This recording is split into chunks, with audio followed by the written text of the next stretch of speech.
Hello everyone, welcome to ज्ञान सागर academy. आज हम सेमीकंडक्टर डिवाइसेस का लेक्चर नंबर 3 स्टार्ट करने जा रहे हैं। लास्ट लेक्चर में हमने zener diode, photo diode, solar cell, LED types of devices देख लिया था। आज हम स्टार्ट करेंगे एक बहुत ही important topic, that is BJT, bipolar junction transistor. मतलब इन शॉर्ट आज हम ट्रांजिस्टर पढ़ेंगे, ट्रांजिस्टर की वर्किंग देखेंगे, लेकिन वर्किंग सिर्फ एनपीएन क्योंकि आपके सिलेबस में ही। उसके बाद हम ट्रांजिस्टर का कॉन्फ़िगरेशन देखेंगे। एक करंट गेन है जो मैंने यहाँ पर टॉपिक नहीं लिखा, करंट गेन भी देखेंगे। उसके बाद हम देखेंगे कॉमन एमिटर कैरेक्टरिस्टिक्स। छोटा सा टॉपिक है पर देखेंगे। ठीक है, चलो स्टार्ट करते हैं फिर आज का लेक्चर। देखो, सबसे पहली चीज आपने पीएन जंक्शन तो देखा, ऐसा ऐसा दिखने वाला एक डिवाइस होता है पीएन जंक्शन। ये डिप्लीशन लेयर होती है, ये पी साइड होता है, ये एन साइड होता है, ये होता है पीएन जंक्शन। अब एक चीज मुझे बताओ, जो आपका डायोड था वो कितने टर्मिनल का डिवाइस था? 2 टर्मिनल। कितने टर्मिनल का था? 2 टर्मिनल। एक यहां से और एक यहां से, दो साइड से जुड़ा था ना, इसलिए 2 टर्मिनल डिवाइस था आपका डायोड। ठीक है, बट आपका जो ट्रांजिस्टर होता है जो हम अभी पढ़ने जा रहे हैं, that is a 3 terminal device. ये आपको याद रखना है, transistor is a 3 terminal device. 3 terminal device मतलब इसको आप 3 साइड से कनेक्ट कर सकते हो। इसका मतलब आप इसको 3 साइड्स पे कनेक्शन दे सकते हो। देख लो सामने ही है। या तो ट्रांजिस्टर का कॉन्फ़िगरेशन क्या है, ये पीएन जंक्शन से ही बना होता है, बट इसमें जो कॉन्फ़िगरेशन आता है या तो आएगा आपका एनपीएन मोस्ट प्रेफरेबल, और दूसरा आता है पीएनपी। यही दो कॉन्फ़िगरेशन इसके हो सकते हैं। सिंबल ट्रांजिस्टर का ऐसा होता है, सिंबल जो आपके ट्रांजिस्टर का होता है वो ऐसा होता है। अब एक चीज देखो, एक चीज मैं आपको बताना चाहता हूं। सबसे पहले लिखो, जो आपका एमिटर होता है, एमिटर वो आपका हेवीली डोप्ड होता है। हेवीली डोप्ड का मतलब उसकी डोपिंग बहुत ही ज्यादा क्वांटिटी में की होती। दूसरी चीज, एमिटर हो गया, दूसरा क्या होता है? बेस। बेबी को बेस पसंद। ये हो गया एमिटर, ये हो गया बेस, ये हो गया collector. This is emitter, this is base, this is collector. ये 3 चीजें आपने देखी है। बेस क्या होता है आपका? बेस आपका लाइटली डोप्ड होता है, हल्का। बेस आपका लाइटली डोप्ड होता है, मतलब इसकी डोपिंग बहुत कम की होती है आपने। और and has less surface area.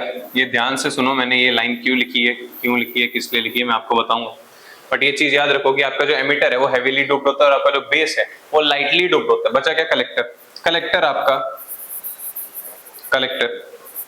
Collector आपका मॉडरेटली डोप्ड होता है। Moderately doped. ये चीज आपको ध्यान देनी है कि कलेक्टर आपका मॉडरेटली डोप्ड होता है। ठीक है, ये 3 चीजें आपको ध्यान देनी है। This is emitter, this is base, this is collector. अब फर्क क्या होता है ये एनपीएन में और पीएनपी में? फर्क इतना ही है कि जब आपका कॉन्फ़िगरेशन एनपीएन का है तब आपका एमिटर एन होगा, बेस आपका पी होगा और कलेक्टर आपका फिर से एन होगा। और जब पीएनपी होता है तब फिर आपका एमिटर और कलेक्टर दोनों पी होंगे और जो होगा बेस वो आपका एन होगा। बस यही होता है, इतना सा एक मेजर सा फर्क। एक और फर्क है वो यहाँ पर दिखता है, जो ये आपके ट्रांजिस्टर का सिंबल है ना, यहाँ पर दिखता है। अब वो फर्क क्या होता है वो मैं आपको थोड़े टाइम बाद बताऊंगा, थोड़े टाइम बाद। क्यों? क्योंकि इससे आपको समझना पड़ेगा सबसे पहले एनपीएन ट्रांजिस्टर की कॉन्फ़िगरेशन क्या है और एनपीएन जो आपका ट्रांजिस्टर है वो उसकी वर्किंग है। जब आपने वो वर्किंग समझ ली तो उससे आपको ये समझ आ जाएगा मैंने यहाँ पे एक क्या चीज छोड़ी है ये सिंबल बनाने के लिए। चलो आगे चलते हैं। आगे देखो, ये वर्किंग ऑफ एनपीएन ट्रांजिस्टर, ये आपका मैंने पूरा सर्किट डायग्राम शो किया हुआ है। ये पेपर में आ सकता है क्वेश्चन, इसलिए ध्यान से सर्किट डायग्राम बनाओ। सर्किट डायग्राम बनाने का 1 से 1.5 नंबर होता है पेपर में। ठीक है, कुछ भी नहीं आता, सर्किट डायग्राम बनाओ, 1 से 1.5 नंबर आ जाता है। बट ये देखो यहाँ पे काम क्या है, ये देखो आपका जो वर्किंग ऑफ एनपीएन ट्रांजिस्टर है, देखो this is an, this is P, this is an, मतलब एन आपका एमिटर है और कलेक्टर भी आपका एन है, पी बस आपका बेस है। आपको ये याद रखना है, जो आपका ये एमिटर और बेस का जो जंक्शन होता है, एमिटर और बेस का जंक्शन होता है, ये फॉरवर्ड बायस होना चाहिए।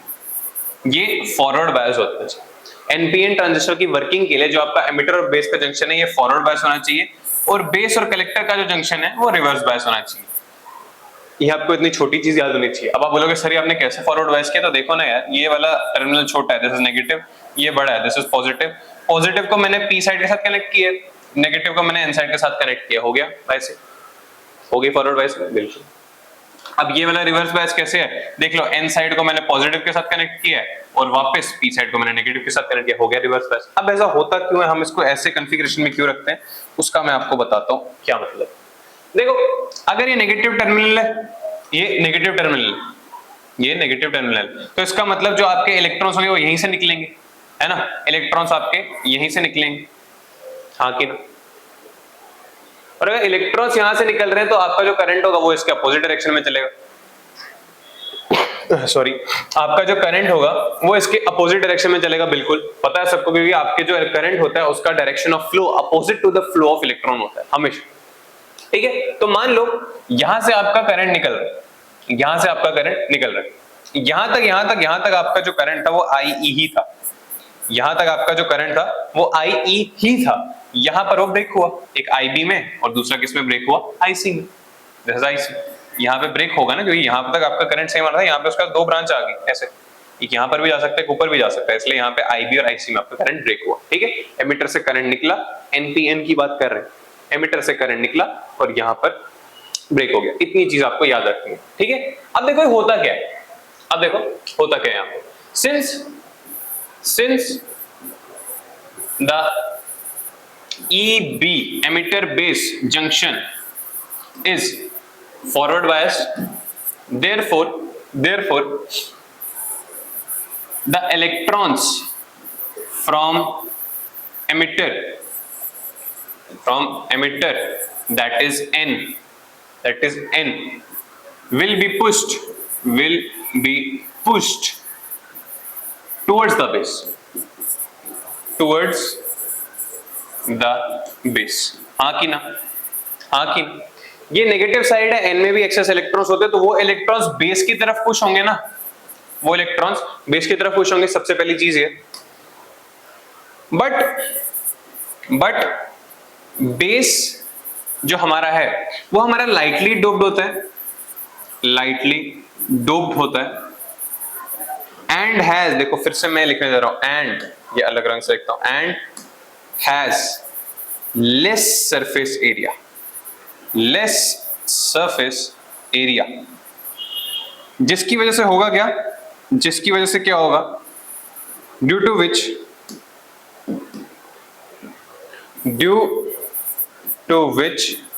जो आपका बेस होगा वो बहुत ही कम इलेक्ट्रॉन्स को होल्ड कर पाएगा, due to which the base will hold only up to 5% of electrons, 5% of electrons। मैं कहना क्या चाहता हूं, ये हमारा फॉरवर्ड बायस है, इमिटर और बेस का जंक्शन, एमिटर और बेस का जंक्शन है वो हमारा फॉरवर्ड बायस है।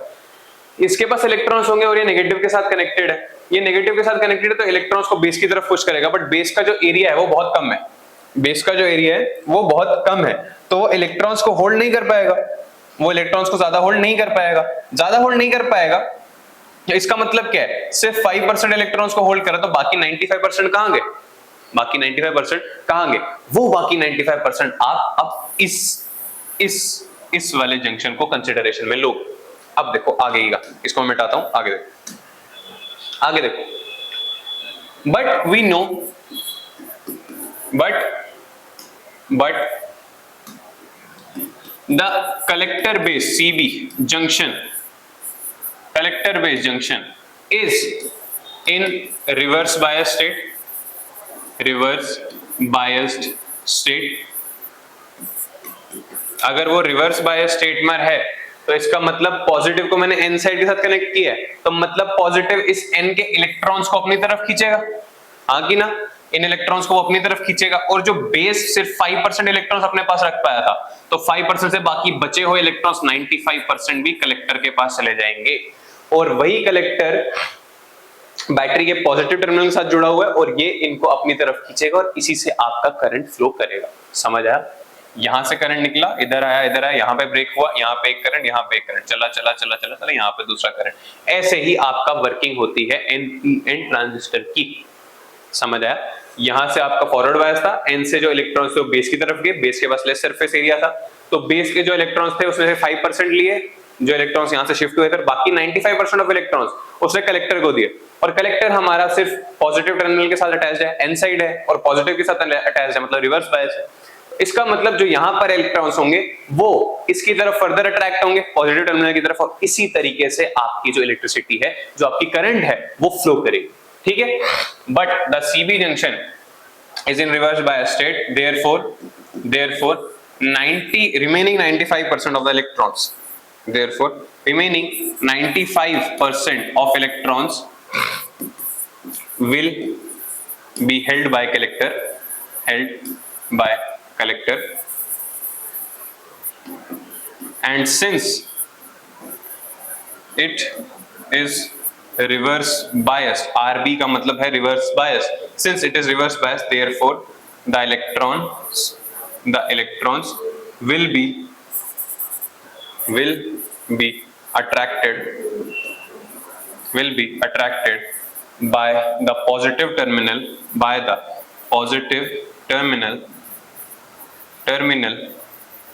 of battery, positive terminal of the battery. Hence in this way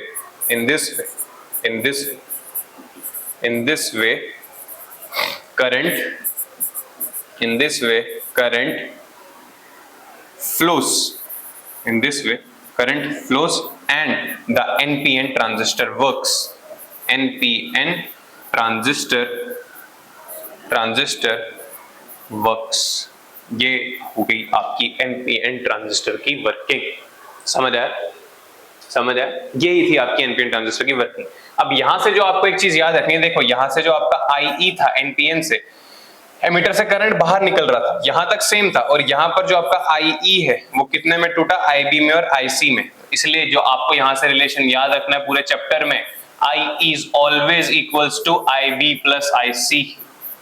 IE is always equals to IB plus IC। Copy पे नोट डाउन कर लो, ठीक है। यही थी एक चीज जो मैंने आपको बतानी है। अब देखो, अब मैं आपको एक चीज बताता हूँ, एक चीज मैं आपको बताना चाहता हूं, ये अब देखो मैंने यहां पर एक चीज क्या छोड़ा था, मैंने आपको कहा था कि यहां पे मैंने एक चीज छोड़ी।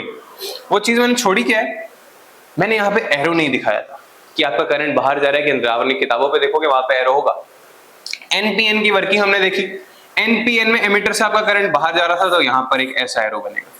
एमीटर से आपका करंट बाहर जा रहा था तो यहां पर एक ऐसा एरो बनेगा, ठीक है। और सिंस पीएनपी उसका उल्टा है तो यहां पर एरो ऐसा बनेगा। बस ये एक चीज मैंने छोड़ी थी। ये हो गया आपका कॉन्फ़िगरेशन पूरा, ये हो गया आपका कॉन्फ़िगरेशन, ये हो गया आपका सिंबल बनाने का तरीका। एनपीएन, जब पहले एन आया, एन का मतलब एग्जिट, एग्जिट का मतलब निकास। जब एग्जिट आता है, निकास आता है, तो मतलब आपका जो करंट है वो बाहर जा रहा है मीटर से। और पी मतलब एंट्री, एंट्री का मतलब प्रवेश। जब प्रवेश होता है तो आपका करंट एंटर कर रहा है मीटर से। बस इतना फर्क है, छोटी सी ट्रिक है याद करने के लिए। एनपीएन, एन मतलब निकास, निकास मतलब एग्जिट, तो करंट बाहर निकल रहा है। पीएनपी, पी मतलब प्रवेश, प्रवेश मतलब करंट एंटर कर रहा है मीटर से बेस की तरफ, ठीक है। ये हो गया तरीका बनाने का, बस इतना ही मुझे आपको बताना था। चलो चलें, वर्किंग हो गया। आगे क्या आता है? ट्रांजिस्टर के कॉन्फ़िगरेशन। ट्रांजिस्टर के कॉन्फ़िगरेशन अब कैसे होते हैं? सबसे पहली चीज, मान लो this is emitter, this is base, this is collector. अब आप बोलोगे सर दो दो क्यों बनाया, एक एनपीएन एक पीएनपी है। वो आप खुद दिखाओगे कॉपी पे, एनपीएन कौन सा पीएनपी कौन सा। देखो अगर आपको ट्रांजिस्टर कॉन्फ़िगरेशन देखने हैं, सबसे पहला मैं आपको बताता हूं जो सबसे ज्यादा यूज किया जाता है, CE common emitter. CE common emitter, ये वाला हो गया सीबी कॉमन बेस, और ये वाला हो गया सीसी कॉमन कलेक्टर।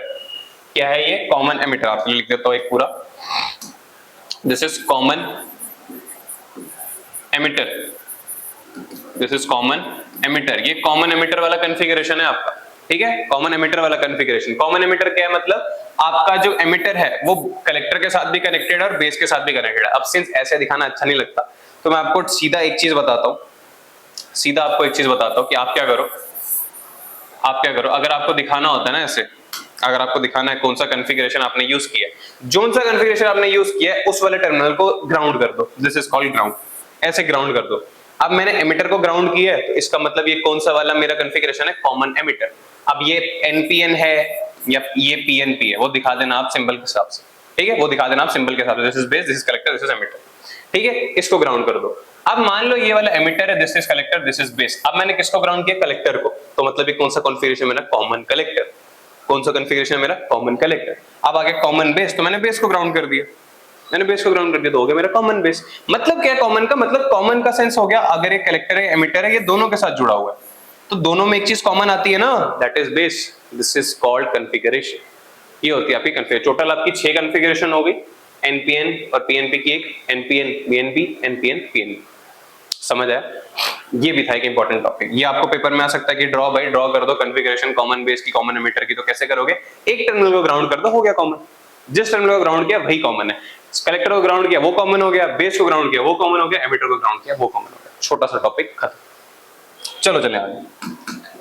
ठीक है, इसके बाद ये है इंपॉर्टेंट, दिस इज इंपॉर्टेंट, ये मैं लिख लेता हूं, दिस इज इंपॉर्टेंट। ये एक इंपॉर्टेंट टॉपिक आता है आपका करंट गेन।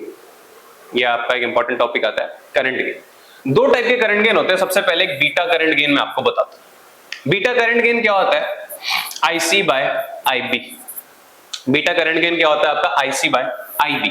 और दूसरा करंट गेन होता है आपका अल्फा करंट गेन, वो होता है IC बाय IE। वो होता है IC बाय IE। वो होता है IC by IE।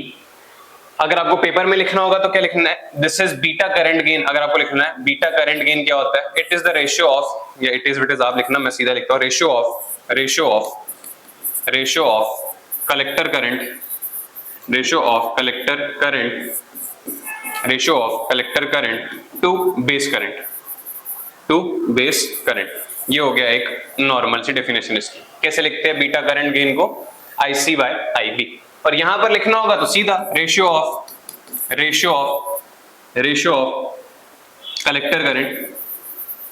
Collector current to what? Emitter current. बस इतना ही आपको इसकी डेफिनेशन लिखनी है। एमिटर करंट पूछ ले अगर पेपर में तो यही डेफिनेशन है, इससे ज्यादा आपको कुछ नहीं लिखना। करंट गेन कौन कौन से होते हैं ट्रांजिस्टर में? एक बीटा। चलो अब हम देखते हैं relation between alpha and beta. अभी हमने देखा कि alpha is equals to IC by IE। हमने ये देखा, ये बहुत इंपॉर्टेंट रिलेशन है, ये याद रखो, पेपर में पूछा जाता है। और अभी आपने एनपीएन ट्रांजिस्टर की कॉन्फ़िगरेशन में देखा IE क्या होता है? IC प्लस IB के बराबर होता है। देखा ना अभी पीछे, मैंने अभी आपको बोला ये याद रख लो स्टार मार्क करके। इसमें आप एक किताब में 3 न्यूमेरिकल्स हैं, वही सॉल्व होंगे इससे। ठीक है, अब अल्फा होता है IC बाय IE। अब मैं अल्फा को IC और IE की जगह में ये पूरा रिलेशन लिख सकता हूं IC प्लस IB, हाँ कि ना?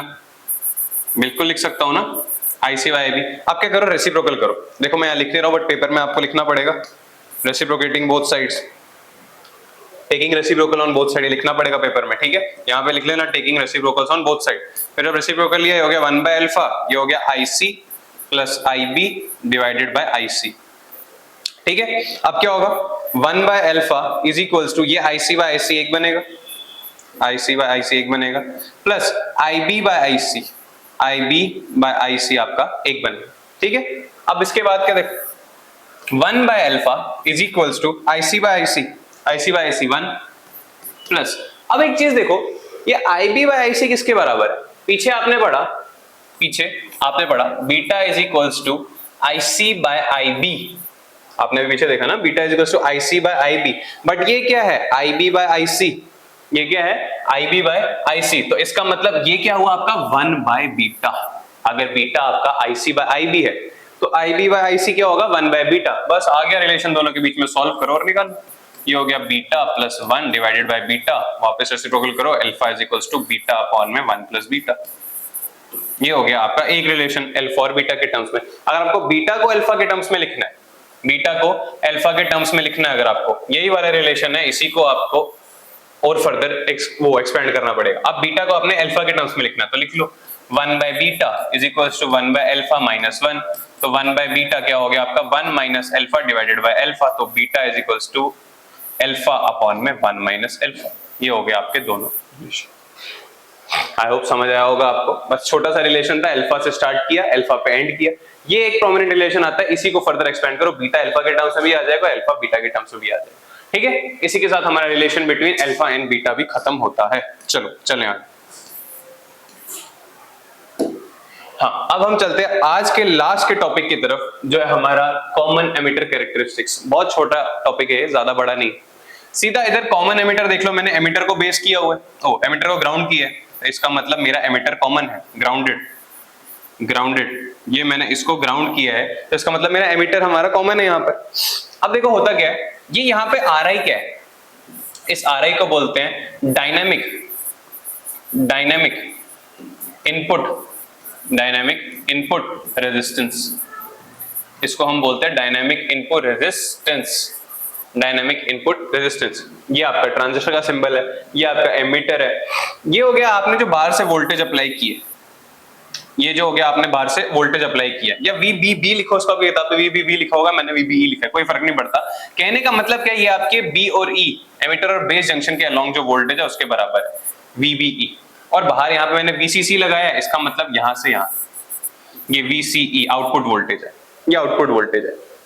इस पे ज्यादा ध्यान मत दो, ये ऐसे यहाँ पे एरो भी बनाया होगा आपकी किताब में, ये बना लेना, ठीक है, आपकी किताब में एक एरो बनाया होगा, इसका बना लेना, ठीक है। अब देखो बात क्या है यहाँ पे, सबसे पहली चीज हमें इसमें पढ़ना क्या है, ये लोड रेजिस्टेंस है आपका, जो बाहर से आपको लोड अपना कैरी करना है, जो अप्लायंस आपको लगाना है, वो है लोड रेजिस्टेंस। यहाँ पे ये हो गया इसका पूरा कंस्ट्रक्शन। क्या है, कॉमन एमिटर कॉन्फ़िगरेशन का ट्रांजिस्टर है, एक डायनामिक इनपुट रेजिस्टेंस है, ये आपने इधर एक इस साइड पे बेस और एमिटर के अक्रॉस जो वोल्टेज है VBE है, और आपका कलेक्टर और एमिटर के अक्रॉस जो वोल्टेज है VCC। अब देखो इनपुट साइड मतलब ये वाला साइड, इनपुट साइड पर आप मान लो ये IB है, तो यहां पर एक बेस करंट होगा। देखो यहां ये एमिटर है, एमिटर से अगर आपका IE निकल रहा है, ठीक है, यहां तक IE सेम होगा, यहां पर एक IB जाएगा और यहां पर एक IC जाएगा, बिल्कुल, हाँ बिल्कुल यहां पर जाएगा, बिल्कुल। अब इनपुट साइड पर देखो कि अगर इनपुट साइड पर जो आपका वोल्टेज है या पोटेंशियल डिफरेंस वो VBE है, तो input dynamic resistance,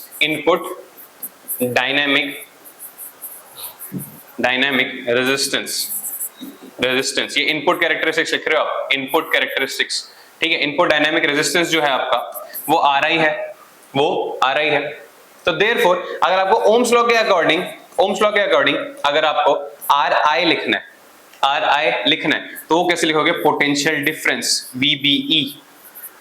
VBE divided by current through the base.